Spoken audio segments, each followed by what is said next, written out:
You will get a lot of it. Oh yes, yeah. You get the money. Get a lot of it. You get a university.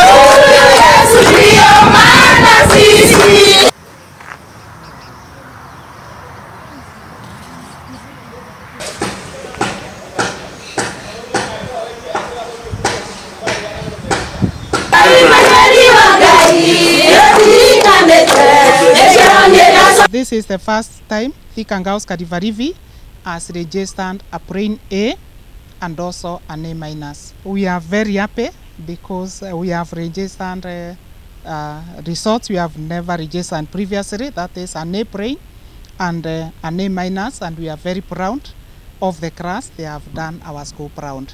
The school has quite a number of infrastructures because of the influx growth of the school, or the sudden growth of the school.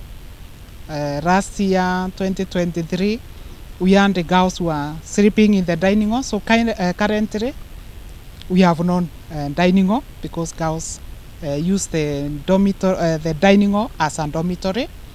We didn't have a body room because we had a class that was running in the body room. We had also a class that was running in the laboratory. We were lucky. We managed to put 3 new classrooms, which will be entered by the incoming Form 1s. But we still have a challenge because the Ministry of Education has given us a total of 480 girls.